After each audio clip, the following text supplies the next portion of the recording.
యేసుక్రీస్తునామమున మీకందరికీ మా ప్రేమవందనములు శుభములు. ఎలా ఉన్నారు పిల్లలు? బాగున్నారు కదా? దేవుని యొక్క ఉచిత మహాకృప చేత దేవుడు మనల్ని వారమంతా కూడా కాచి కాపాడి బలపరిచి భద్రపరిచి దేవుని యొక్క సన్నిధానానికి మరలా తిరిగి వచ్చి మరి ఏ విధంగా పాటల ద్వారా గణపరచడానికి దేవుడు ఇచ్చినటువంటి అవకాశం దొరికాయి. వాక్యాన్ని ధ్యానించడానికి దేవుడు ఇచ్చిన అవకాశం దొరికాయి. మరి మనం దేవుని గణపరచ బద్దులమైనటువంటి పిల్లరా, దేవుని యొక్క ఉచిత మహాకృప చేతనే మనం సజీవ సంఖ్యలో ఉండి ఆయనను స్థుతించగలుగుతున్నాం, ఆరాధించగలుగుతున్నాం. మరి మనము ఆయన నామాన్ని ఎంతగా గణపరిచినా కూడా అది ఏమిటి తీరక అట్టుండవలసినదే. ఎందుకంటే దేవుడు మన పట్ల అంత గొప్ప ప్రేమను కనపరిచి మనం చేసినటువంటి పాపములను అపరాధములను జ్ఞాపకం చేసుకోకుండా దేవుడు మనల్ని మరి కాచి కాపాడి బలపరిచి దేవుడు తన యొక్క ఉచితమైనటువంటి రక్షణను మనకు అనుగ్రహించి దేవుని పిల్లగా మార్చి ఉన్నాడు పిల్లరా. మరి ఈ దినము నేటి వాక్య భాగము మనము ధ్యానించుకుందాం. పాపమును ఎలా జయించాలి, పాపమును జయించడం ఎలా అనే అంశాన్ని మరి వివరించుకుందాం, ధ్యానించుకుందాము. మరి పాపాన్ని జయించాలంటే మొట్టమొదటి ఏం చేయాలంటే మనలో పాపం ఉండకూడదు. మనలో పాపం ఉండకుండా ఉండాలంటే ఏం చేయాలంటే మనం పశ్చాత్తాపంతో మనం చేసిన తప్పుదాలను ఒప్పుకోవాలి. హృదయం ఖాళీ కావాలి. హృదయం ఖాళీ కావాలంటే మనం పాపాన్ని ఒప్పుకోవాలి. మనం చేసిన పాపాన్ని జన్మకర్మ పాపాలను మనము ఒప్పుకునేవాడుగా ఉండాలి పిల్లలు. తర్వాత ప్రార్థన చేసుకోవాలి. ప్రార్థన చేసుకుని వాక్యాన్ని ధ్యానించడం ద్వారా మరి మనము పాపమును జయించడానికి అవకాశము ఉంటుంది. తర్వాత మాత్రమే కాకుండా పాపం జయించాలంటే మనము దేవుని యొక్క శక్తిని పొందుకోవలసినటువంటి వారంగా ఉంటున్నాం. దేవుని యొక్క శక్తిని పొందుకోవడం ద్వారా మనము పాపాన్ని జయించడానికి అవకాశం ఉంటుంది. మరి పాపం జయించాలంటే ఏం చేయాలంటే పాపం అంటే ఏంటనేది తెలుసుకోవాలి. ముందు పాపం అంటే ఏమిటి అనేది తెలుసుకోవాలి. దేవునికి ఇష్టం లేదంతా పాపమే, ఆజ్ఞాతిక్రమమే పాపము. దేవుడికి ఇచ్చినటువంటి ఆజ్ఞలను అతిక్రమించడమే పాపము. దేవుని యొక్క వాక్యానికి లోబడుతుండడమే పాపము. మరి పాపం చేస్తూ జీవించడమే పాపము. దేవుని చిత్తాన్ని గైకొనకుండా ఉండడమే, అర్థం చేసుకోలేకుండా ఉండడమే పాపము. మరి కాబట్టి ఈ విధంగా మనము పాపము అనేది చేయడం ద్వారా దేవుని యొక్క చిత్తం నుంచి దూరంగా పారిపోయే వాళ్ళంగా ఉంటాం. కాబట్టి మరి పాపమును జయించాలంటే మనము దేవుని చిత్తాన్ని చేయవలసినటువంటి వారంగా ఉంటున్నాం. మరి పాపమునకు దూరంగా పారిపోవలసినటువంటి వారంగా ఉన్నాం. పాపానికి దూరంగా పారిపోవాలి అంటే పాపం చేయకుండా ఉండాలి. పాపం చేసే పరిస్థితులు వచ్చినప్పుడు అక్కడి నుంచి తొలగిపోయే వారంగా మనము ఉండాలి. తర్వాత మనలో మార్పు సంభవించడం కోసం దేవుని యొక్క చిత్తాన్ని మనము వెతికే వారంగా ఉండాలి. దేవుని యొక్క చిత్తాన్ని వెతికే వారంగా ఉండాలి. తర్వాత పాపం చేయకుండా ఉండాలంటే దేవుని యొక్క కృప అవసరమైంది పిల్లలు. కాబట్టి దేవుని యొక్క కృప అవసరమైంది కాబట్టి మరి ఆ దేవుని యొక్క కృప కొరకు కనిపెట్టుకుని ఉండాలి. మరి పాపం చేస్తున్నట్లయితే దేవుని యొక్క కృప అనేది మన పట్ల మరి అధికమవుతూనే ఉంటుంది. పాపం చేస్తాము ఒప్పుకుంటాము, పాపం చేస్తాము ఉంటే దేవుని యొక్క కృప అధికమవుతూ ఉంటుంది. అయితే దేవుని యొక్క కృప అధికమైన కొలది దేవుని యొక్క కృపను వ్యర్థం చేసే వాళ్ళంగా మార్చబడతాం. దేవుని యొక్క కృపను వ్యర్థం చేయకుండా మనము దేవుని యొక్క కృపను మనము ఎందుకు ఉపయోగిస్తున్నామంటే పాపం చేసి ఒప్పుకునేదానికి ఉపయోగిస్తున్నాం. కాబట్టి కృప దొరుకుతూ ఉంది. పాపం చేయడం ద్వారా పాపక్షమాపణ కలుగుతూ ఉంది. కాబట్టి పాపం చేయకుండా ఉన్నట్లయితే దేవుని యొక్క కృప అనేది వ్యర్థం కాకుండా ఉండాలి. దేవుని యొక్క కృప ఎప్పుడైతే వ్యర్థం కాకుండా ఉంటుందో అప్పుడు మనము ఆత్మీయంగా ఉన్నత స్థితిలోనికి లేవనెత్తబడడానికి అవకాశము ఉంటుంది. కాబట్టి పాపము చేయకుండా ఉంటే దేవుని యొక్క కృప ఏమవుతుంది, వ్యర్థం కాకుండా ఉంటుంది.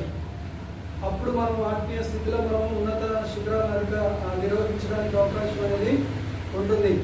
మొట్టమొదట మనం పాపం చేయకుండా ఉండాలంటే పాపాన్ని మనము గుర్తించాలి. తర్వాత పాపం చేసినందుకు పశ్చాత్తాపడాలి.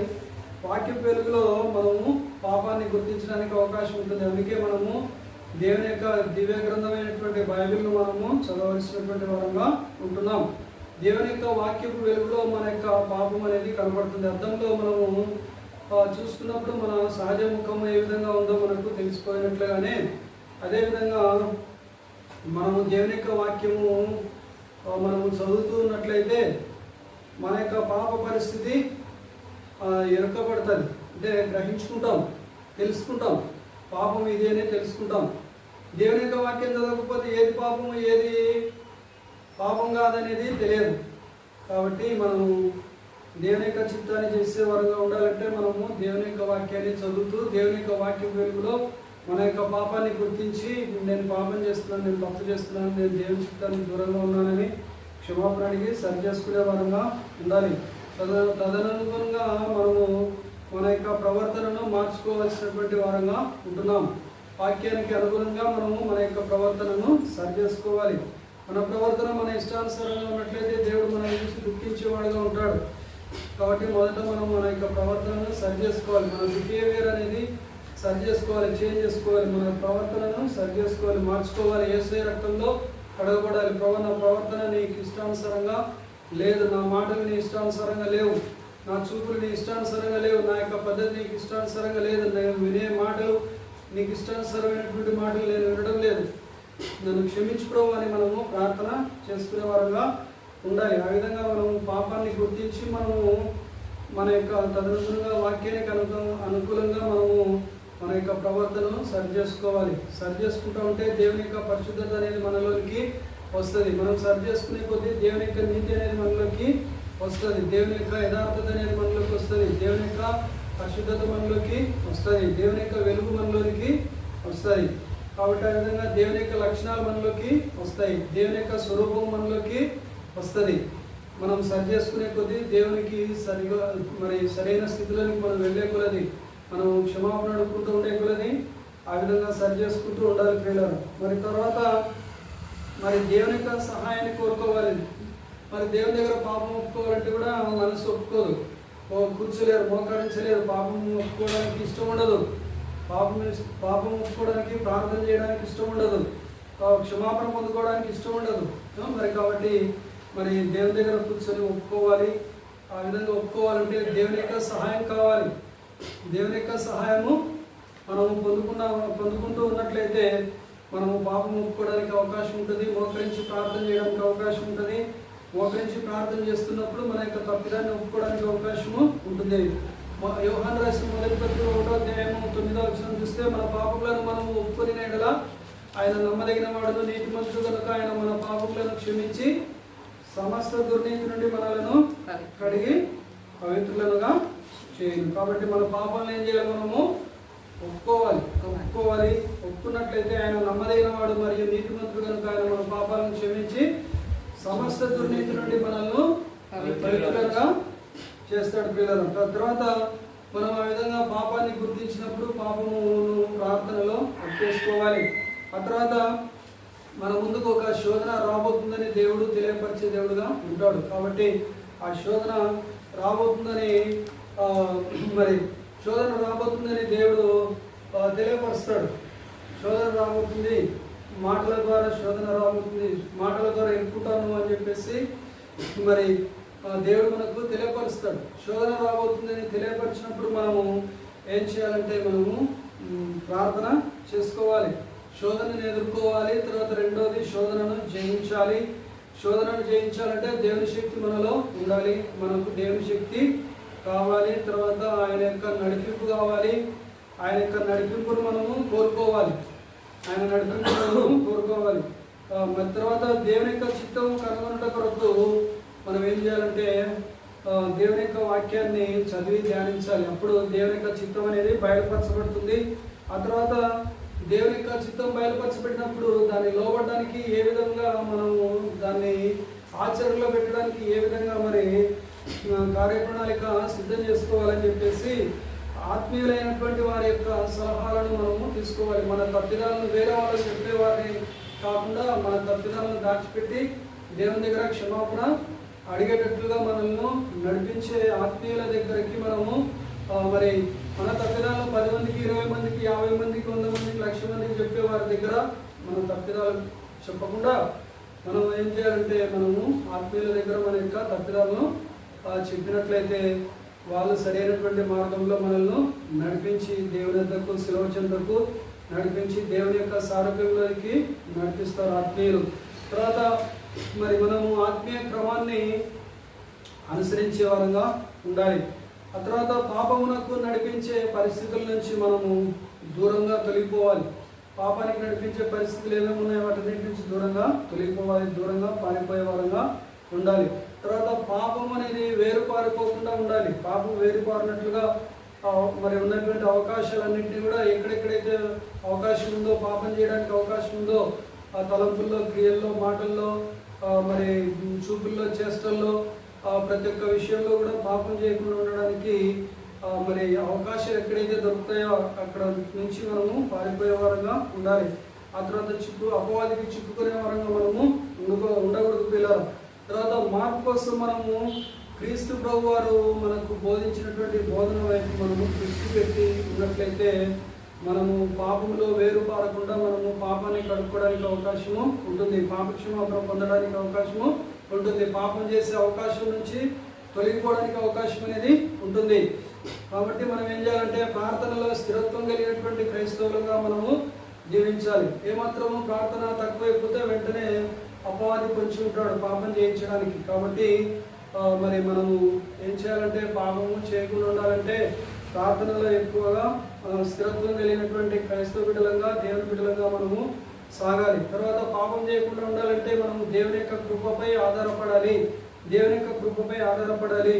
దేవుడు నమ్మదగినటువంటి వాడు కాబట్టి దేవుని దగ్గర మనం పాపం చేయకుండా ఉండడానికి, దేవుని ఎదుట మనం పాపం చేయకుండా ఉండడానికి, మనుషుల ఎదుట మనం పాపం చేయకుండా ఉండడానికి మనకు ఆయన వద్ద ఏం దొరుకుతుందంటే కృప దొరుకుతుంది ప్రియులారు. కాబట్టి పాపమును ఒప్పుకున్నప్పుడు మనము ఆ కృప సహాయంతో, దేవుడు అనుగ్రహించే కృప సహాయంతో ఎందుకు పనికిరానటువంటి మనకు దేవుడు తన యొక్క కృపను అనుగ్రహిస్తున్నాడు. కాబట్టి అన్యాయస్తులం, అక్రమస్తులం, అబద్ధికులము, ఎందుకు పనికిరానటువంటి వారము, లోకంలో కడద్రోయబడినటువంటి వారమైనటువంటి మనకు దేవుడు తన యొక్క కృపను అనుగ్రహిస్తున్నాడు. సో కాబట్టి మనము దేవుని యొక్క కృపను పొందుకొని మనము ఆయన దగ్గర పాపాన్ని ఒప్పుకున్నట్లయితే, ఆయన దగ్గర మనం పాపాన్ని ఒప్పుకున్నట్లయితే, యేసుక్రీస్తు ప్రభువు వారి యొక్క శిలువ రక్తంలో మనము కడుక్కున్నట్లయితే మనకు ఆయన వద్ద ఏం లభిస్తుంది? పాప క్షమాపణ అనేది లభిస్తుంది ప్రియులారా. కాబట్టి ఈ విధంగా మరి పాపాన్ని జయించట కొరకు ఆయనకు ఇష్టమైనటువంటి జీవితాన్ని జీవించే క్రైస్తవులుగా మనము ఉంటాము. తర్వాత ఆయన కృప అనేది నీకు, నాకు, మనకు అందరికి కూడా ఏమిస్తుందంటే తన యొక్క శక్తిని ఇస్తుంది. తన యొక్క శక్తిని అంటే పరిశుద్ధాత్మ శక్తిని మనకు దేవుడు అనుగ్రహిస్తాడు. పరిశుద్ధాత్మ శక్తి ద్వారా పాపం చేయకుండా ఉండడానికి అవకాశము ఉంటుంది. ఇష్టం వచ్చినట్టు మాట్లాడకుండా ఉండడానికి అవకాశము ఉంటుంది. దేవుని చిత్తానుసారమైనటువంటి మాటలు మాట్లాడడానికి అవకాశము ఉంటుంది. దేవుడు మెప్పించే మాటలు మాట్లాడడానికి అవకాశం ఉంటుంది. యథార్థమైనటువంటి మాటలు మాట్లాడడానికి అవకాశము ఉంటుంది. యథార్థవాది లోక విరోధి అని చెప్పేసి లోక సామెత ఉంది. కాబట్టి మనం యథార్థవాదులంగా ఉన్నట్లయితే లోకమైతే ఒప్పుకోదు, కానీ దేవునికి ఇష్టంగా మనము మార్చబడతాం పిల్లలు. సో కాబట్టి మనం యథార్థంగా మనం మాట్లాడాలంటే మనలో ఏముండాలి? యథార్థత ఉండాలి. సో కాబట్టి మనము ఆయన దగ్గర మనం యథార్థతను పొందుకోవాలంటే మనం మనలో ఉన్నటువంటి తప్పిదాలను ఒప్పుకోవాలి, పాపాన్ని ఒప్పుకోవాలి. దేవుని యొక్క రక్తంలో, యేసు ప్రభువు రక్తంలో కడగబడాలి. దేవుని చిత్తాన్ని చేసే వారంగా ఉండాలి. దేవుని రాజ్యాన్ని కట్టే వారంగా మనం ఉండాలని ఆయన ఇష్టపడే దేవుడుగా ఉంటున్నాడు పిల్లలు. తర్వాత ఆయన మనకు పాపం చేయకుండా ఉండడానికి కృప అనుగ్రహించే దేవుడుగా ఉన్నాడు. ఆ యొక్క కృప అనేది శక్తిని దేవుడు మనకు అనుగ్రహిస్తాడు. కృప ద్వారా ఏమనుగ్రహిస్తాడు? శక్తిని అనుగ్రహిస్తాడు. ఆ శక్తి ద్వారా పాపం చేయకుండా జీవించడానికి దేవుడు మనకు మరి సహాయము చేస్తాడు. ఆ శక్తిని కూడా అనుగ్రహించమని కూడా మనము పరిశుద్ధాత్మ శక్తిని అనుగ్రహించమని మనము ప్రార్థన చేసుకోవాలి. పరిశుద్ధాత్మ శక్తితో నింపబడుట కొరకు ప్రార్థన చేసుకోవాలి. పరిశుద్ధాత్మ శక్తితో నింపబడుట కొరకు ప్రార్థన చేసుకున్నట్లయితే హృదయం అంతా కూడా పరిశుద్ధాత్మ శక్తి నింపబడి ఉంటుంది. ఇంకా పాపానికి హృదయంలో చోటు అనేది ఉండదు. కాబట్టి ఏమాత్రం కూడా పరిశుద్ధాత్మ శక్తి హృదయంలో తక్కువైనట్లయితే ఖాళీ గ్యాప్ వస్తుంది. ఖాళీ గ్యాప్ వస్తే అప్పుడు ఏమవుతుంది? పాపానికి చోటు అనేది వస్తుంది. కాబట్టి మరి మనం ఏం చేయాలంటే హృదయము పరిశుద్ధాత్మ శక్తితో నింపుకునే వారంగా, పరిశుద్ధాత్మ దేవునితో నింపుకునే వారంగా మనము ఉండాలి. సో ఆ విధంగా ఉన్నట్లయితే దేవుడు మనకు పాపం చేయకుండా ఉండడానికి శక్తి అనేది మనకు అనుగ్రహిస్తాడు.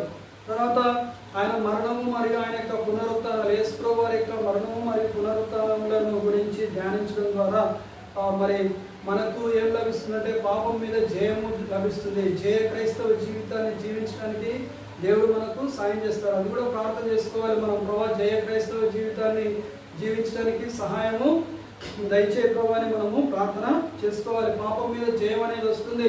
పాపం మీద జయము రావాలంటే మనం ఎప్పుడు కూడా మనము దేవుని నామాన్ని ధ్యానించే వారంగా ఉండాలి, దేవుని నామాన్ని కీర్తించే వారంగా ఉండాలి, మనం దేవుని నామాన్ని స్తుతించే వారంగా ఉండాలి. మన నోరు తెరిచి ఎప్పుడు స్తోత్రం ప్రభా, స్తోత్రం ప్రభా, స్తోత్రం ప్రభా అని మనము స్తోత్రాలు చెప్పే వారంగా ఉండాలి. ఆ విధంగా స్తోత్రాలు చెప్తా ఉన్నట్లయితే మరి మనము ఆయన నామాన్ని కనపరుస్తూ ఉన్నట్లయితే పాపము మీదికి మనస్సు వెళ్ళదు. మరి ఆ విధంగా దేవుని చిత్తానుసారమైనటువంటి మాటలు మాట్లాడడానికి అవకాశం అనేది లభిస్తుంది పిల్లలు. తర్వాత దేవుని నామాన్ని స్తోత్రములతో కనపరిచే వారంగా ఉండాలి, దేవుని నామాన్ని కనపరిచే వారంగా ఉండాలి పిల్లలు. తర్వాత ఆ విధంగా మనము పాపము మీద విజయం పొందడానికి అవకాశము ఉంటుంది. తర్వాత ఆయన మరణం పునరుత్థానాలలో ఉన్నటువంటి శక్తి, మరణమును జయించుటకు తగినటువంటి శక్తి యేసుక్రీస్తు ప్రభువారిలో ఉన్నది. మరణాన్ని జయించినటువంటి దేవుడు ఏకైక దేవుడు యేసుక్రీస్తు ప్రభువారు. కాబట్టి పునరుత్థానం చెందినటువంటి దేవుడు యేసుక్రీస్తు ప్రభువారు మరణాన్ని జయించి తిరిగి లేచుటను పునరుత్థానం అంటారు. కాబట్టి ఆ విధంగా మరణ పునరుత్థానాలలో ఉన్నటువంటి శక్తిని మనము పొందుకోవాలి. యేసుక్రీస్తు వారి దగ్గర నుంచి మనము ఆ యొక్క పునరుత్థాన శక్తిని మనము పొందుకునే క్రైస్తవ బిడ్డలుగా ఉన్నట్లయితే పాపం చేయకుండా జీవించడానికి అవకాశం అనేది ఉంటుంది పిల్లలు. తర్వాత మరి మనం ముందుకు సాగుదాం. కొలస్సీలకు రాసినటువంటి పత్రిక, మరి పాపం చేయకుండా ఉండాలంటే పాపం మన మీద మరి ఏంటి జయము పాపమునకు మన మీద జయం రాకుండా ఉండాలంటే, మనము పాపాన్ని జయించాలంటే మనము ఏం చేయాలంటే మరి కొలస్సీలకు రాసినటువంటి పత్రిక 3వ అధ్యాయము 16వ వచనం చదువుకుందాం. కొలస్సీలకు రాసిన పత్రిక 3వ అధ్యాయము 16వ వచనం చదువుకుందాం.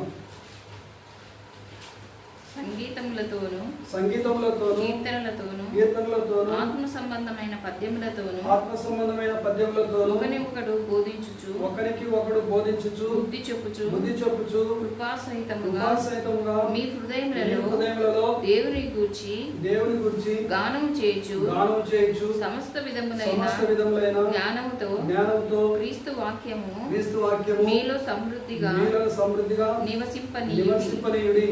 కాబట్టి ఆ విధంగా మనము ఏం చేయాలంటే సంగీతాన్ని ఉపయోగించి కీర్తనలు పాటలు పాడాలి, ఆత్మ సంబంధమైనటువంటి పద్యాలను పాడాలి. ఆత్మ సంబంధమైనటువంటి పద్యములతోనూ ఒకరినొకడు బోధించుకోవాలి. తర్వాత బుద్ధి చెప్పుకోవాలి. ఏదైనా చిన్న తప్పు చేస్తే మరి మనం సరి చేసుకోవాలి. ఆత్మీయులైనటువంటి వారు సరిదిద్ది సరైనటువంటి క్రీస్తు మార్గంలోకి నడిపించే వారుగా మనము ఉండాలి. సరే, తర్వాత ఆ విధంగా గద్దింపసహమైనటువంటి జనుల మధ్య మనము నివసిస్తున్నాం కాబట్టి మనము చాలా జాగ్రత్తగా గద్దించే విషయంలో చాలా జాగ్రత్తను మనము పాటించాల్సినటువంటి వారంగా ఉంటున్నాం. సంగీతంలోతోనూ కీర్తనలతోనూ ఆత్మ సంబంధమైనటువంటి పద్యాలతోనూ ఒకరికి ఒకడు బోధించుకోవాలి. తర్వాత బుద్ధి చెప్పుకోవాలి. తర్వాత కృపాసహితముగా మీ హృదయములలో దేవుని గురించి గానం చేయొచ్చు సమస్త విధములైనటువంటి జ్ఞానంతో క్రీస్తు వాక్యము మీలో సమృద్ధిగా నివసింపనీయుడి. కాబట్టి మనలో ఏం నివసించాలంటే పాపము నివసించకూడదు. మనలో దేవునికి ఇష్టం లేని క్రియలు నివసించకూడదు. దేవునికి ఇష్టం లేనటువంటి మాటలు మనలో నివసించకూడదు. మనలో ఏం నివసించాలంటే దేవుని యొక్క వాక్యం నివసించాలి. మనలో దేవుని యొక్క వాక్యము నింపుకున్నట్లయితే పరిశుద్ధాత్మ దేవుని నింపుకున్నట్లు. కాబట్టి మనము దేవుని యొక్క వాక్యంతో నింపబడాలి. మరి ఆ విధంగా పరిశుద్ధాత్మ దేవునితో నింపబడతా ఉన్నట్లయితే మనలో ఖాళీ అనేది ఉండదు, హృదయంలో ఖాళీ ఉండదు. హృదయంలో ఖాళీ ఉంటే అపవాది దూరడానికి అవకాశం ఉంటుంది, అపవాది మాటలు మాట్లాడడానికి అవకాశము ఉంటుంది. కాబట్టి మరి మనము ఏం చేయాలంటే మరి మనము సమృద్ధిగా దేవుని యొక్క వాక్యము మనలో సమృద్ధిగా నివసింప చేసేటట్లుగా మనము ఏం చేయాలంటే మనము దేవుని యొక్క వాక్యాన్ని చదివి ధ్యానించి మన హృదయంలో దేవుని యొక్క వాక్యాన్ని భద్రపరుచుకునే వారుగా మనము ఉండాలి.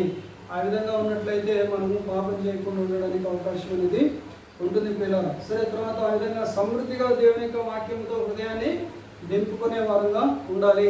తర్వాత మరి దేవుడు ఎలాంటి దేవుడు, మన దేవుడు ఎలాంటి దేవుడు, ఆయనకు మనం ప్రార్థన చేసినప్పుడు ఆయన మన యొక్క మనవి ఆలకింపకుండా ఉంటాడా? ఖచ్చితంగా దేవుడు మన యొక్క ప్రార్థన ఆలకిస్తాడు. 145వ కీర్తన 18వ వచనం జరుపుకుందాం. 145వ కీర్తన 18వ వచనం జరుపుకుందాం.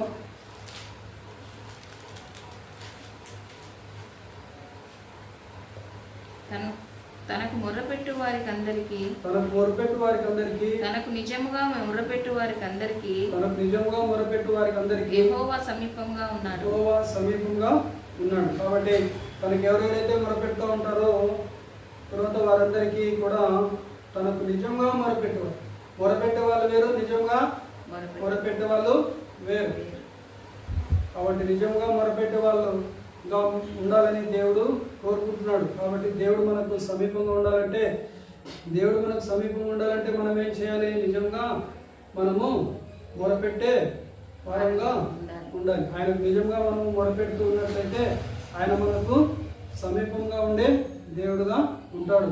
కాబట్టి ఆయన మనకు సమీపంగా రావాలంటే మనం ఆయనను నిజంగా మొరపెట్టే వారంగా ఉండాలి. యథార్థంగా మనం మొరపెట్టే వారంగా ఉండాలి. పశ్చాత్తాపంతో మొరపెట్టే వారంగా ఉండాలి. తప్పుదిద్దుకొని మొరపెట్టే వారంగా ఉండాలి. తప్పుదిద్దుకొని ప్రార్థన చేసే వారంగా ఉండాలి. దేవుని రక్తంలో కడగబడి ప్రార్థన చేసుకున్నట్లయితే దేవుడు మన యొక్క ప్రార్థనకు ఆలకిస్తాడు. తర్వాత ఆయన మనకు సమీపంగా వచ్చే దేవుడుగా ఉన్నాడు. తర్వాత మనం మనవి ఆలకించే దేవుడుగా ఉన్నాడు. మనకు జవాబు అనుగ్రహించే దేవుడుగా ఉన్నాడు. మనల్ని గణపరిచే దేవుడుగా ఉన్నాడు. మనల్ని స్థిరపరిచే దేవుడుగా ఉన్నాడు. మనల్ని బలపరిచే దేవుడుగా ఉన్నాడు. తర్వాత మరి అపోస్తుడైనటువంటి పౌలు తన యొక్క అనుభవాన్ని గురించి చెప్పుకుంటున్నాడు. చూడండి, తన యొక్క అనుభవం చెప్తున్నాడు. రోమీయులకు రాసిన పత్రిక 7వ అధ్యాయము 18 నుంచి 20 వచనాలు. రోమీయులకు రాసిన పత్రిక 7వ అధ్యాయము 18 నుంచి 20 వచనాలు చదువుకుందాం. నాయందు అనగా నా శరీరమందు మంచిది ఏదియు నివసింపదని నేను ఎరుగుదును. మంచిది ఏది కూడా నివసింపదని నేను ఎరుగుదును. మంచిది ఏది లేదంట ఆయనలో అని ఆయన చెప్పుకుంటున్నాడు. ఆయన చెప్తున్నాడు, ధైర్యంగా సాక్ష్యం చెప్తున్నాడు. మరి ఆ విధంగా మనం కూడా చెప్పేవారంగా ఉండాలి. ఆ విధంగా నాలో ఏం మంచి లేదని చెప్పేవారు ఎవరైనా ఉన్నారా?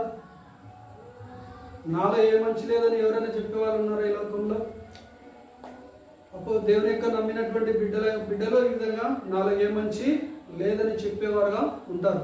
సో కాబట్టి మరి దేవుని నామాన్ని విశ్వాసం నుంచి దేవుని దాసులుగా మార్చబడినటువంటి అపోస్తుడైనటువంటి పౌలు నాలో ఏ మంచి లేదని మాట్లాడుతున్నాడు. ఇంకా చదవండి. మేలైనది చేయవలననే కోరిక నాకు కలుగుచున్నది గాని దానిని చేయుట నాకు కలుగుట లేదు. కాబట్టి మేలైనది ఏదైనా చేయాలని కోరిక ఉంది. మేలైనది ఏదైనా చేయాలని, ఇతరులకు మేలు కలిగించేది ఏదైనా చేయాలని, మేలు కలిగించే మాటలు మాట్లాడాలని నాకు కోరిక ఉంది. కానీ నేను మేలైన విషయాలు చేయలేకపోతున్నాను, చేయకుండా ఉన్నాను.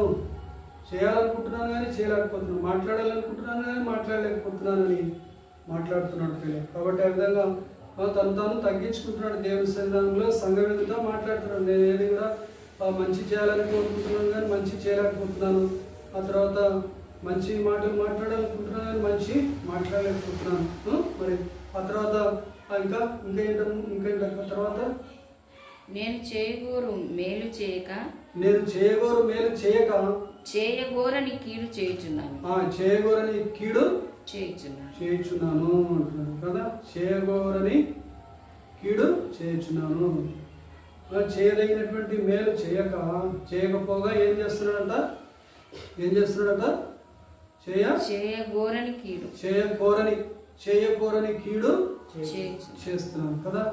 ప్రపంచం కూడా అదే విధంగా ఉంది. కానీ ఒప్పుకునే స్థితిలో లేదు. తన స్థితి తాను చూసుకునే స్థితిలో లేదు. తన యొక్క ప్రవర్తన తాను దిద్దుకునే పరిస్థితులలో లేదు. ఇతరుల తప్పులు ఎప్పుడు వేలెత్తి ఇట్లా చూపించి ఇతరుల తప్పులను చూసేవారుగానే ఉంటున్నారు. కానీ 4 వేలు తన వైపు చూపిస్తున్నాయనే సంగతి వారికి తెలియకుండా ఉంటున్నది పిల్లలు. కాబట్టి మేలైనది చేయనెరిగి ఉన్నాను కానీ నేను చేయలేకపోతున్నాను. నేను మేలైన మాటలు మాట్లాడాలనుకుంటున్నాను కానీ మాట్లాడలేక పోతున్నట్లుగా మనము తన పరిస్థితిని తాను ఎరకపరుస్తున్నట్లుగా, తన పరిస్థితి తాను తెలుసుకుంటున్నట్లుగా, తన పరిస్థితి తాను గ్రహింపు కలిగినటువంటి వ్యక్తిగా మాట్లాడుతున్నట్లుగా చూస్తుంటున్నాం. తన యొక్క పరిస్థితిని దేవుని ఎదుట, సంఘం ఎదుట ఒప్పుకునే వ్యక్తిగా ఉంటున్నాడు. కాబట్టి తను దేవుని ఎదుట మరి నిర్దోషమైనటువంటి వ్యక్తిగా మార్చబడుతున్నాడు. అందరు లోకస్తులు ఏమనుకుంటారు, మేలు చేయడం లేదు, ఈయన మేలు చేసే వ్యక్తి కాదు, మేలైన మాటలు మాట్లాడే వ్యక్తి కాదు అని చెప్పేసి అనుకుంటున్నారు. కానీ దేవుడు ఏమనుకుంటున్నాడు, ఆయనను ఉన్నత స్థితికి లేవనెత్తే స్థితిలోనికి ఆలోచన కలిగి ఉన్నటువంటి దేవుడుగా ఉన్నాడు.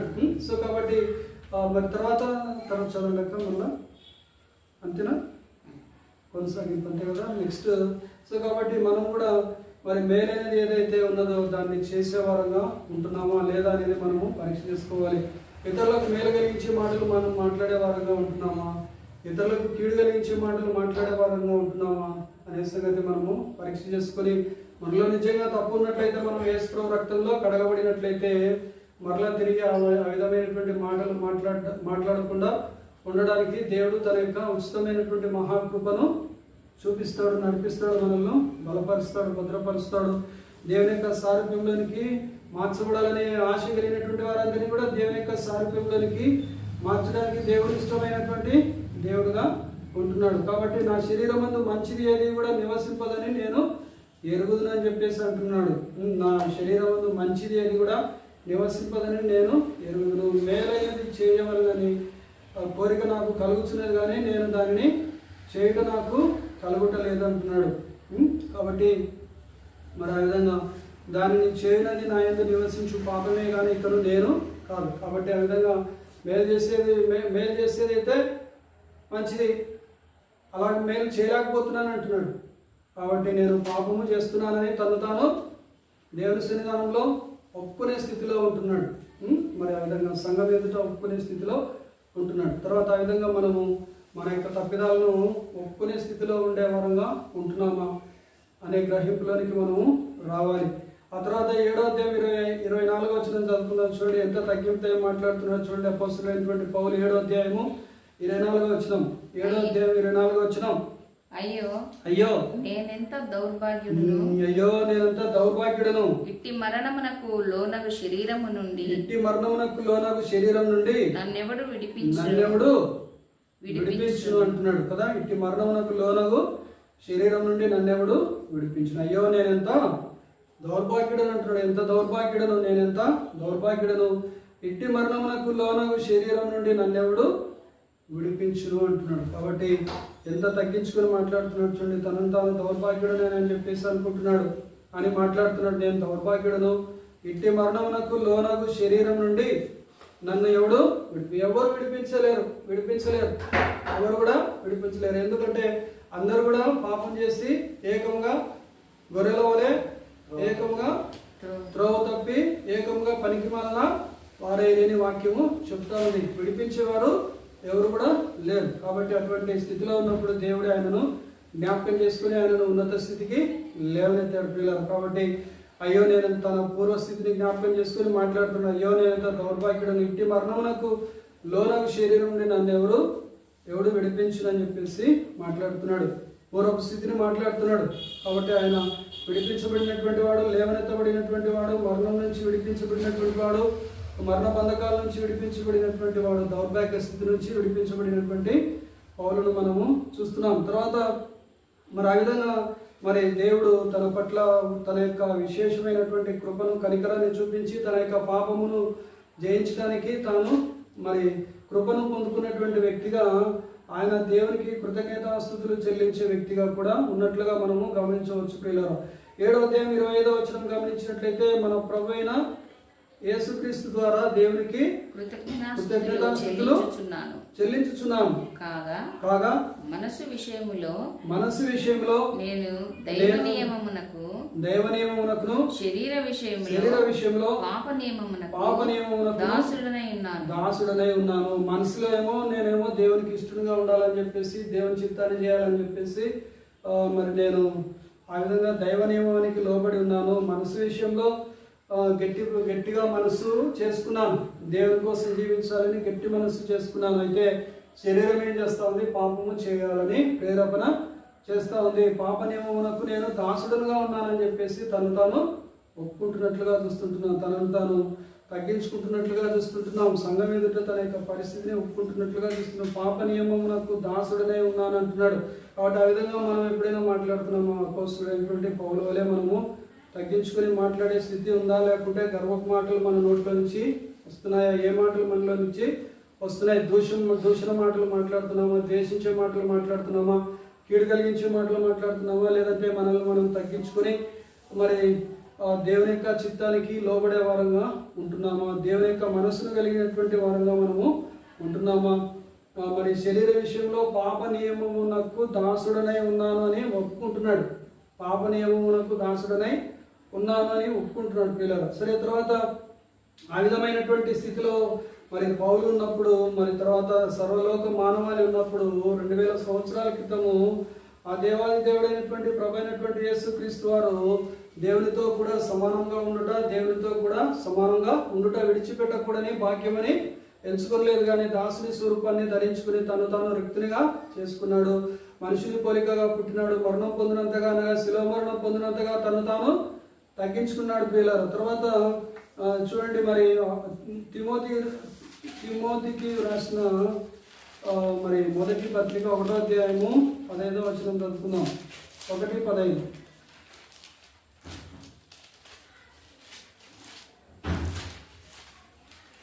1వ అధ్యాయము 15వ వచనం.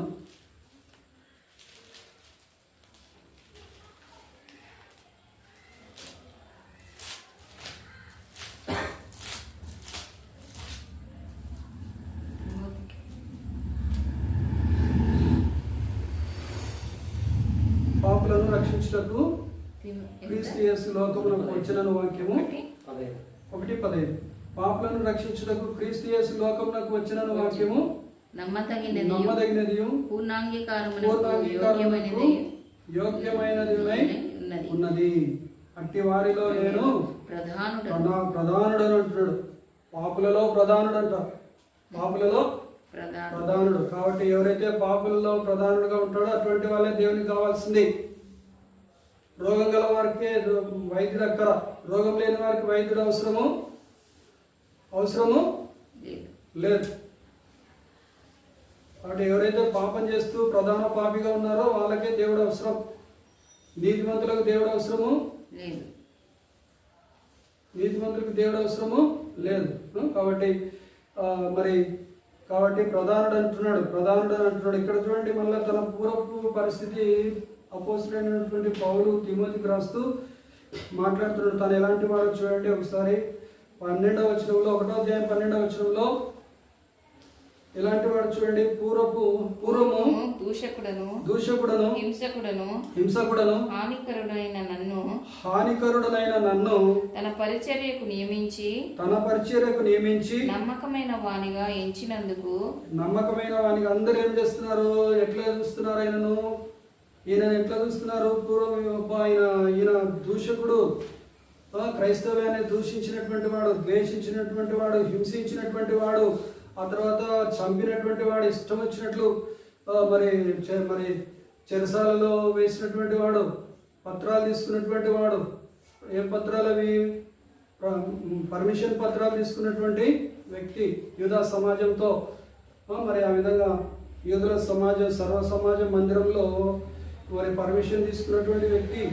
ఎవరిని? దేవుని యొక్క పిల్లలను హింసించడానికి పర్మిషన్ తీసుకున్నటువంటి వ్యక్తి. పూర్వం ఎలాంటి వాడంట? దూషకుడంట, హింసకుడంట, హానికరుడనైన నన్ను తన పరిచర్యకు నియమించుకున్నాడు. కాబట్టి అటువంటి వాళ్ళే దేవునికి కావాల్సింది. కాబట్టి నన్ను తన పరిచర్యకు నియమించి నమ్మకమైన వానిగా ఎంచినందుకు నన్ను బలపరిచిన మన ప్రభు అయిన క్రీస్తు యేసుకు కృతజ్ఞుడనై ఉన్నాను. తెలియక అవిశ్వాసం వల్ల ఎందుకు చేసినాడు? ఇటువంటి పనులన్నీ ఎందుకు చేసినాడు? హింసకుడుగా ఎందుకున్నాడు? హానికరుడుగా ఎందుకున్నాడు? దూషకుడుగా ఎందుకున్నాడు అంటే తెలియక అవిశ్వాసం వలన, యేసు ప్రభునందు విశ్వాసం లేనందువలన చేశాడు. చేసి కనుక కనికరింపబడి తిని అంటున్నాడు. తర్వాత మరియు మన ప్రభు యొక్క కృపయు క్రీస్తు యేసునందు విశ్వాసమును ప్రేమయు అత్యధికంగా విస్తరించింది. అంటే పౌలు పట్ల ఏం విస్తరించినాయంట? కృప విస్తరించింది. తర్వాత క్రీస్తు యేసునందు విశ్వాసము విస్తరించింది. తర్వాత ఇంకా ఏం విస్తరించింది? ప్రేమ విస్తరించింది. దేవుని యొక్క ప్రేమ తన పట్ల విస్తరించింది. ఎట్లా విస్తరించింది? అత్యధికంగా విస్తరించింది. కాబట్టి మరి ఆయన కృపను వ్యక్తం చేసుకున్నటువంటి వాడు కాదు, కృపను అర్థం చేసుకొని దేవుని కొరకు జీవించినటువంటి వ్యక్తిగా మరి మనము గమనిస్తుంటున్నాం పిల్లరా. కాబట్టి పూర్వము దూషకుడు, హింసకుడు, హానికరుడైనటువంటి తన యొక్క పరిచర్య నిమిత్తము దేవుడు నియమించుకొని వాడుకున్నటువంటి దేవుడుగా మనము గమనిస్తుంటున్నాం. తర్వాత నెక్స్ట్ 4వ అధ్యాయం, హెబ్రీలకు రాసినటువంటి పత్రిక 4వ అధ్యాయం 15వ వచనం చదువుకుందాం.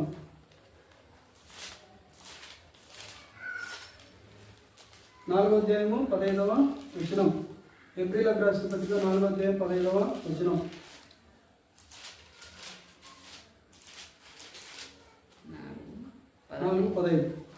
మన ప్రధాన యాజకుడు మన బలహీనతలయందు మనతో సహా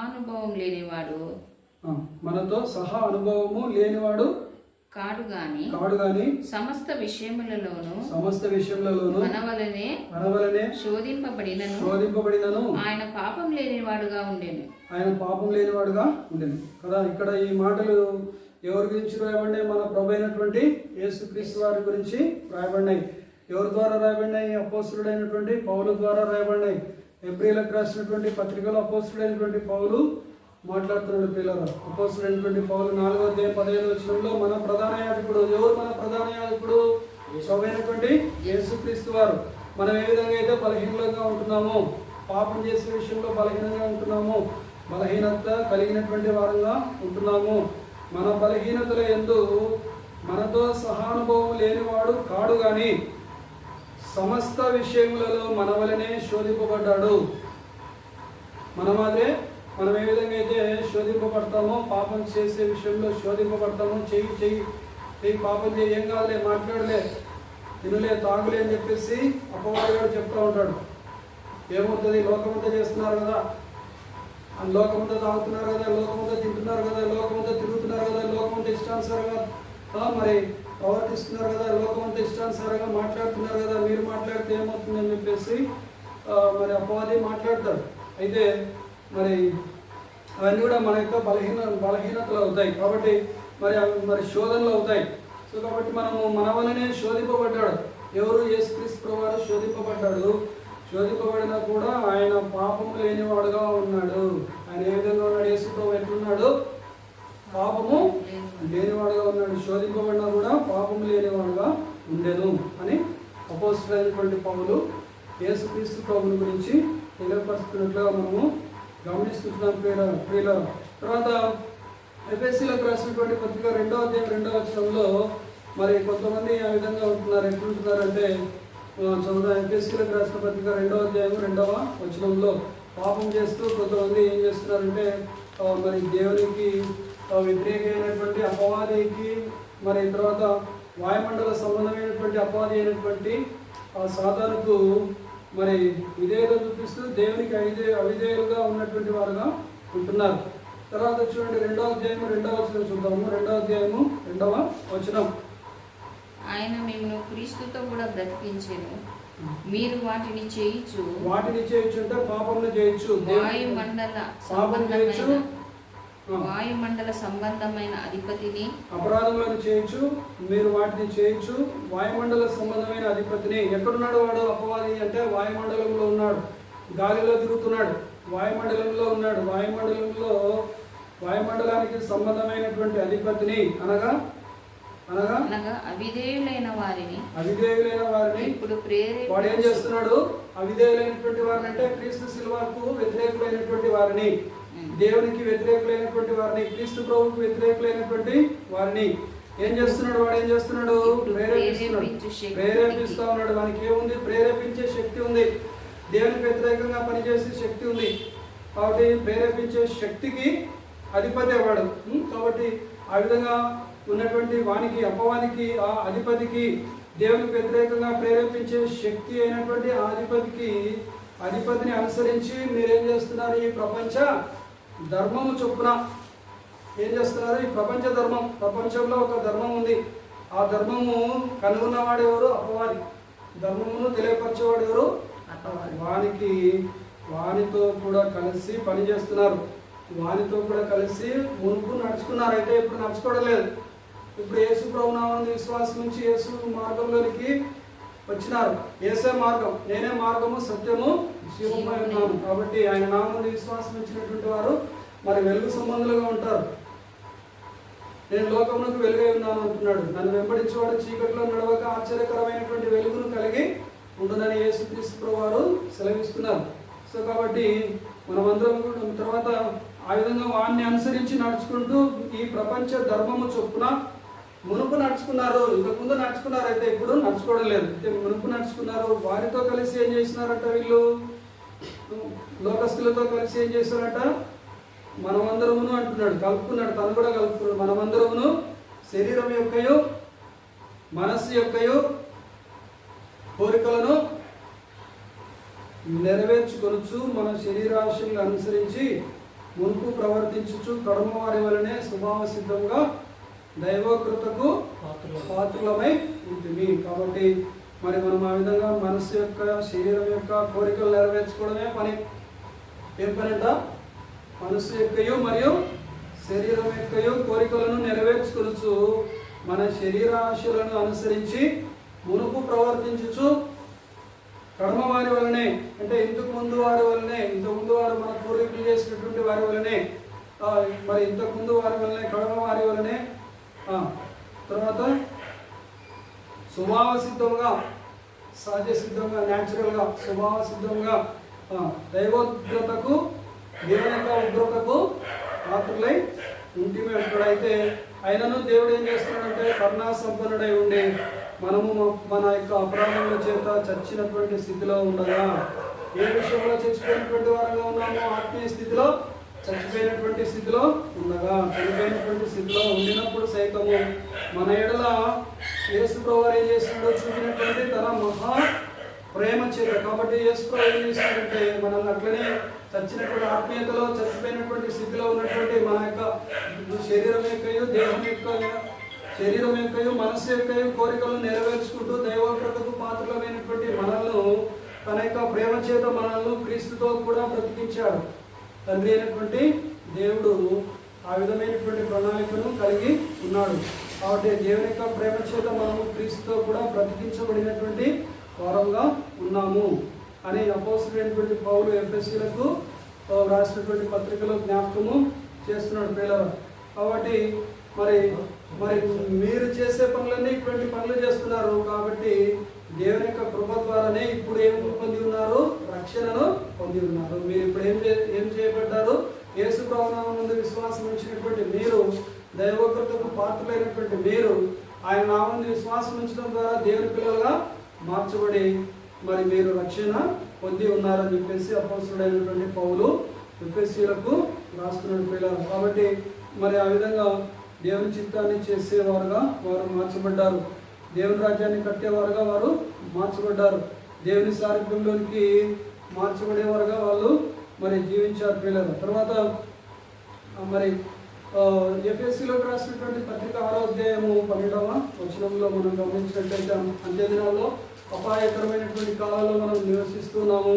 ఆ విధంగా మరి మనుషులకు మనుషులు, రాజ్యములకు రాజ్యము సరిపోయినటువంటి దినాల్లో భూకంపములు, రకరకాలైనటువంటి తెగుళ్ళు, ఆ తర్వాత రకరకాలైనటువంటి ప్రాణాపాయ పరిస్థితులు వస్తున్నటువంటి సంభవిస్తున్నటువంటి పరిస్థితులలో మరి అనేక రకాలైనటువంటి దేశపూరితమైనటువంటి మరి విషపూరితమైనటువంటి మాటలను వెదజల్లుకుంటూ ఉన్నటువంటి శరీర సంబంధమైనటువంటి వ్యక్తులు నివసిస్తున్నటువంటి ఈ యొక్క అంత్యదినాల్లో మరి మనము ఏం చేయాలంటే చేయాల్సినటువంటి మాటలు ఎఫెసీయులకు రాసినటువంటి పత్రిక 6వ అధ్యాయము 12వ వచనంలో ఏలయనగా ఏలైనగా మనము పోరాడునది శరీరులతో కాదు గాని ప్రధానులతోను అధికారులతోను ప్రస్తుత అంధకార సంబంధులకు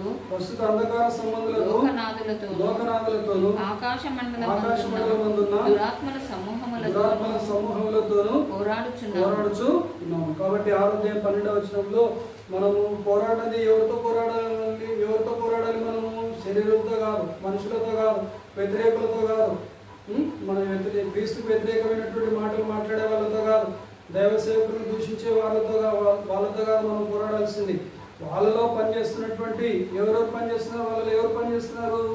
శరీరంతో కాదు కానీ ప్రధానులతోనూ. ప్రధానులు అనే వాళ్ళు ఉన్నారు, ప్రధానులు ఉన్నారు.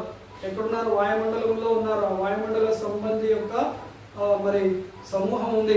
వాళ్ళని ఏమంటారంటే ప్రధానులు అంటారు. తర్వాత వాళ్ళని ఏమంటారంటే అధికారులు అంటారు. కొంతమంది అధికారులు ఉన్నారు, కొంతమంది ప్రధానులు ఉన్నారు. ఆ తర్వాత ఇంకా ప్రస్తుత అంధకార సంబంధులకు లోకనాథులు ఉన్నారు. అంధకార సంబంధులకు లోకనాథులు మనుషులు కాదు, వీళ్ళు ఆత్మలు, వీళ్ళు దురాత్మల సమూహాలు వీళ్ళు. కాబట్టి అంధకార సంబంధులకు లోకనాథులతోనూ తర్వాత ఆకాశ మండలమందున్న దురాత్మల సమూహాలతోనూ మీరు పోరాడుతున్నారు. కాబట్టి పోరాడాల్సినటువంటి వారంగా ఉన్నాము. మనుషులతో కాదు పోరాడాల్సింది, మనుషులతో కాదు వాదం పెట్టుకోవాల్సింది, మనుషులతో కాదు మరి వ్యతిరేకమైనటువంటి మాటలు మాట్లాడాల్సింది. ఎవరితో మాట్లాడాలి? దేవునితో మాట్లాడాలి.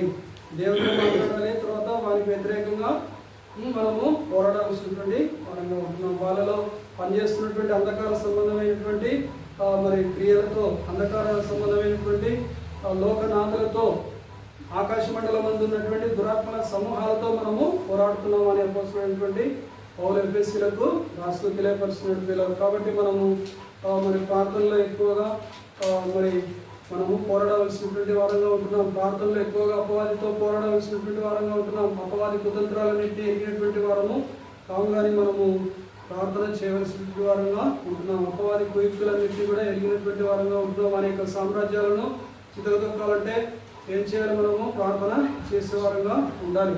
ఆ తర్వాత మరి మనము ఏది అడిగినా కూడా దేవుడు ఖచ్చితంగా మనవి ఆలకించి మనము అడుగువాటికంటే ఊహించి వాటికంటే అత్యధికంగా చేయగలిగినటువంటి శక్తి గల దేవుడు మనకున్నాడనే సంగతి మనము ఎరగవలసిన వారంగా ఉంటున్నాం. యోహాను పత్రిక, మొదటి యోహాను పత్రిక 5వ అధ్యాయము 15వ వచనం చదువుతాం. 5వ అధ్యాయము మొదటి యోహాను పత్రిక, యోహాను రాసిన మొదటి పత్రిక 5వ అధ్యాయము 15వ వచనము. మనమేమి అడిగినను ఆయన మనవి ఆలకించునని మనం ఎరిగిన ఎడల, ఆయన మన మనవి ఆలకించునని మనం ఎరిగిన ఎడల, మనం ఆయన వేడుకొనినవి మనకు కలిగినవని ఎరుగుదుము. ఏవైతే మనం అడుగుతున్నామో అవి మనకు దేవుడు ఇచ్చాడని ఎరుగుదుము అని మనం మరి మాట్లాడుతున్నట్టుగా మనం గమనిస్తున్నాం. ఇక్కడ మనం ఏది అడిగినను ఆయన మన మనవి ఆలకించునని మనము ఎరిగిన ఎడల. కాబట్టి దేవుడు మన ప్రార్థన ఆలకిస్తాడని మనము ఎరగవలసినటువంటి వారంగా ఉంటున్నాము. తర్వాత మనం ఆయనను వేడుకొనినవి దేవుడు మనకు కలిగించాడు అని మనము ఎరుగుదుము. ఆ విధంగా దేవుని దగ్గర నుంచి మనము జవాబు పొందుకోగలమని మనము ఎరిగిన వారంగా ఉండాలి. తర్వాత మరి 5వ అధ్యాయం మొదటి యోహాను పత్రిక 5వ అధ్యాయం 14వ వచనం చదువుదామా ఒకసారి. ఆయనను బట్టి మనకు కలిగిన ధైర్యం ఏదనగా, యేసుక్రీస్తు వారిని బట్టి మనకు కలిగినటువంటి ధైర్యం ఏదనగా, ఆయన చిత్తానుసారంగా మనం ఏది అడిగినను ఆయన మన మనవి ఆలకించును అనున్నదియే. కాబట్టి మనం ఏది అడిగినా కూడా దేవుడు మన యొక్క ప్రార్థన ఆలకిస్తాడు. అయితే అది మనం అడిగేది ఏదో అది ఎవరి చిత్తమై ఉండాలి? ఆయన యొక్క చిత్తమై ఉండాలి. ఆయన చిత్తానుసారంగా మనం ఏది అడిగినా కూడా ఆయన మనవిని ఆలకిస్తాడు. ఇదే మనకు కలిగినటువంటి ధైర్యము. ఇదే మనకు దేవుడు అనుగ్రహించినటువంటి ధైర్యము. ఈ విధంగా దేవుని దగ్గర నుంచి, ఆయన యొక్క కృపాసనం దగ్గర నుంచి మనము ఆయన యొక్క సహాయాన్ని మనము పొందుకోవాల్సినటువంటి వారంగా ఉంటున్నాము. మన మనవిని ఆలకించే దేవుడు మనకు ఉన్నాడు అనేది మనము ధైర్యం కలిగినటువంటి వారంగా ఉంటున్నాము. కాబట్టి దేవుడు మనం ఏదడిగినా కూడా మన ప్రార్థనలకు జవాబు అనుగ్రహిస్తాడు. అయితే మనం అడిగే ప్రార్థనలు ఏ విధంగా ఉండాలి? దేవుని చిత్తానుసారమైనటువంటివిగా ఉండాలి. ఆ విధంగా దేవుని చిత్తానుసారంగా ఉన్నట్లయితే ఆయన మన మనవి ఆలకించి మనకు జవాబు అనుగ్రహిస్తాడనే ధైర్యాన్ని దేవుడు మనకు ఇచ్చాడు. మొదటి కొరింథీ పత్రిక 10వ అధ్యాయం 13వ వచనం చూడండి ఒకసారి. మొదటి కొరింథీ పత్రిక కొరింథీలకు రాసిన మొదటి పత్రిక 10వ అధ్యాయం 13వ వచనం.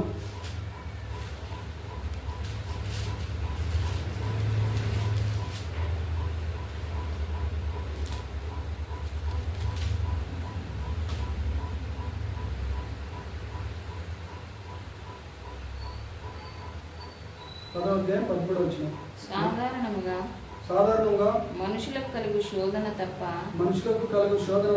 మరి ఏదియు మీకు సంభవింపలేదు. దేవుడు నమ్మదగినవాడు. మీరు సహింపగలిగినంత కంటే ఎక్కువగా ఆయన మిమ్మల్ని శోధింపబడనీయడు. అంతేకాదు సహింపగలుగుటకు ఆయన శోధనతో కూడా తప్పించుకుని మార్గమును కలుగజేయును. కాబట్టి సాధారణంగా మనుషులకు కలుగు శోధన తప్ప మీకు అంతకంటే ఎక్కువ ఏది కూడా మీకు రాలేదు. మనుషులకు కలిగే శోధన తప్ప మీకు అంతకంటే ఎక్కువ విషయమే మీ దగ్గరికి రాలేదు. శోధన రూపంలో రాలేదు. ఏది మీకు సంభవింపలేదు. ఆ తర్వాత దేవుడు నమ్మదగినటువంటి వాడు. మీరు సహింపగలిగినటువంటి దానికంటే మరి ఎక్కువగా దేవుడు మిమ్మల్ని శోధింపబడనీయడు. అంతేకాదు సహింపగలుగుటకు ఆయన శోధనతో పాటు తప్పించుకునే మార్గాన్ని కూడా దేవుడు మనకు కలగజేస్తాడు. శోధనతో పాటు శోధన వస్తుందని నిన్న మొన్న దేవుడు నాకు చెప్పాడు. తప్పించుకునే మార్గం దేవుడు ఏర్పాటు చేసి దేవుడు నిన్ను నీ సేవను ఆశ్రయించును కాక అని పలుకుతాడు. ఒక సహోదరుడు దేవుడు నిన్ను నీ సేవను ఆశ్రయించును కాక అని పలుకుతున్నాడు. మెసేజ్ పెట్టినాడు, నిన్ను నీ సేవను ఆశ్రయించును కాక. దేవుడు ముందే చెప్పినాడు శోధన వస్తుంది, చాలా జాగ్రత్త, మాటల ద్వారా జాగ్రత్త ఎదుర్కొంటావు నువ్వు అని చెప్పేసి చెప్పినాడు. ఈరోజు ఇరుక్కోకుండా కాపాడినట్టు. నేను చేయాల్సినది ఏదో చేసేసరికి ఏమొచ్చింది, మాటలు ఏమొచ్చినాయి? దేవుడు నిన్ను ఈ సేవను ఆశ్రయించు. కాబట్టి చాలా సంతోషమైంది. పొందులాం బ్రదర్, థ్యాంక్ యూ, ఓకే అని చెప్పి మెసేజ్ పెట్టినాం. సో కాబట్టి ఆ విధంగా మరి శోధింపబడటము కంటే ముందు దేవుడు మనకు ఏమనుగ్రహిస్తాడు? తప్పించుకునే మార్గాన్ని దేవుడు తెలియపరుస్తాడు. తగ్గించుకుంటే మనము హెచ్చించబడతాం. మనం హెచ్చించుకుంటే మనము ఇరుక్కుంటాం, తప్పిదంలో ఇరుక్కుంటాం. కాబట్టి మరి దేవుని చిత్తానుసారమైనటువంటి శోధనలు కూడా ఉంటాయి. యేసు ప్రభువు ఏమంటున్నాడంటే, నా నిమిత్తం జనులు మిమ్మల్ని నిందించి హింసించి మీ మీద అబద్ధంగా చెడ్డ మాటలెల్లా పలుకున్నప్పుడు మీరు ధన్యులు, సంతోషించి ఆనందించుడి, పరలోకమందు మీ ఫలము అధికమగును అంటున్నాడు. ఎవరు చెప్పేది ఈ మాటలు? యేసు ప్రభువు చెప్తున్నాడు. కాబట్టి నా నిమిత్తం జనులు ఏం చేస్తున్నారంట? యేసు ప్రభు నమ్ముకున్నందుకు, యేసు ప్రభు కొరకు నమ్మకంగా జీవిస్తున్నందుకు, యేసు ప్రభు సేవ చేస్తున్నందుకు మూకుమ్మడిగా కొంతమంది మరి పని కట్టుకొని ఏం చేస్తున్నారంట? దేవుని పిల్లల్ని ఏం చేస్తున్నారంట? నిందిస్తున్నారంట, హింసిస్తున్నారంట, అబద్ధంగా ఏం చేస్తున్నారంట? చెడ్డ మాటలలో పలుకుతున్నారంట. ఆ విధంగా పలుకుతున్నప్పుడు మీరు ధన్యులు. యేసు ప్రభువు ఏమంటున్నాడు? మీరు ధన్యులు, నా నిమిత్తం మీరు పడుతున్నారు, నాలాగా శిలువ శ్రమలు మీరు అనుభవిస్తున్నారు. సంతోషించి ఆనందించుడి, పరలోకమందు మీ ఫలము అధికమగునని చెప్పేసి మనం నోరు మూసుకుని ఉండేదే వాళ్ళకు సరైనటువంటి జవాబు. వాళ్ళ గురించి మాట్లాడినంత మనకు ఎక్కువ వివాదాలు ఏర్పడతాయి. సో కాబట్టి మనం జాగ్రత్త పాటించాల్సిన ద్వారంగా ఉంటున్నాం. మనం నోరు మూసుకుంటే దేవుడు మాట్లాడతాడు. మనం నోరు తెరిస్తే ఏమవుతుంది? ప్రాబ్లమ్స్ దేవుడు మౌనంగా ఉంటాడు. కాబట్టి మరి మనము గ్రహించవలసినటువంటి వారంగా ఉంటున్నాం. కాబట్టి ఆయన చిత్తానుసారంగా మనం ఏది అడిగినా కూడా ఆయన మనకు మన మనవి ఆలకిస్తాడు, జవాబు అనుగ్రహిస్తాడు. సాధారణంగా మనుషులకు కలిగే శోధన తప్ప ఏది కూడా మనకు సంభవించడం లేదు. దేవుడు నమ్మదగినటువంటి వాడు కాబట్టి మీరు సహించగలిగినంత కంటే ఎక్కువగా మనల్ని శోధింపబడనీయుడు. అయితే మరి శోధనతో పాటుగా తప్పించుకునే మార్గాన్ని కూడా దేవుడు మనకు అనుగ్రహిస్తాడు. పాపం చేయకుండా ఉండాలంటే జాగ్రత్త నుంచి దూరంగా పారిపోవాలి. 6వ అధ్యాయము కొరింథీ పత్రిక 6వ అధ్యాయము 18వ వచనం 6వ అధ్యాయము 18వ వచనం జాగ్రత్తమునకు దూరంగా పారిపోవుడి. మనుషుడు చేయు ప్రతి పాపమును దేహమునకు వెలుపల ఉన్నది కానీ జాగ్రత్తము చేయవాడు తన సొంత శరీరమునకు హానికరంగా పాపం చేస్తున్నాడు. ఎవరైతే జాగ్రత్తం చేస్తున్నారో, ఎవరైతే పాపం చేస్తున్నారో, ఎవరైతే వ్యభిచారం చేస్తున్నారో తన సొంత శరీరానికి కీడు చేసుకుంటున్నాడు, హానికరంగా ఉన్నాడు, తనకు తానే హానికరంగా మారుతున్నాడు. తన సొంత శరీరానికి హానికరంగా పాపము చేయించు ఉన్నాడు.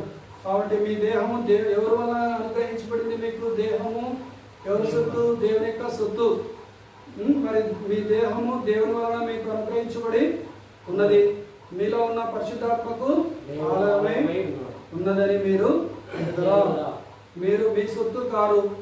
మీరు విలువ పెట్టి యేసుప్రభు రక్తం ద్వారా మీరు కొనబడినటువంటి వారు, కడగబడినటువంటి వారు, పరిశుద్ధులుగా మార్చబడినటువంటి వారు, రాజులైన యాజక సమూహంగా మార్చబడినటువంటి వారు, దేవుని సొత్తుగా మార్చబడినటువంటి వారు, దేవుని పిల్లలుగా మార్చబడినటువంటి వారు, మరి రాజులైనటువంటి యాజక సమూహంగా మార్చబడినటువంటి వారు. కాబట్టి విలువ పెట్టి కొనబడిన వారు కనుక మీ దేహముతో దేవుని మహిమపరచుడి అని అపోస్తలుడైనటువంటి పౌలు కొరింథీయులకు రాస్తూ తెలియపరుస్తున్నాడు పిల్లలు. కాబట్టి జాగ్రత్తమునకు దూరంగా పారిపోవుడి, జాగ్రత్తమునకు దూరంగా పారిపోవుడి. మరి ఆ తర్వాత ఆ విధంగా దేవుని చిత్తానుసారంగా మనము ముందుకు సాగేవారుగా ఉందాము. మరి మరిన్ని రెఫరెన్స్లు ఉన్నాయి. పాపం చేయకుండా ఉండాలంటే ఏం చేయాలని మరిన్ని రెఫరెన్స్లు దేవుని చిత్తం మళ్ళీ మాట్లాడుతున్నాం. దేవుడు తన మాటలను దీవించి ఆశీర్వదించును గాక. ఆమేన్. హల్లెలూయా.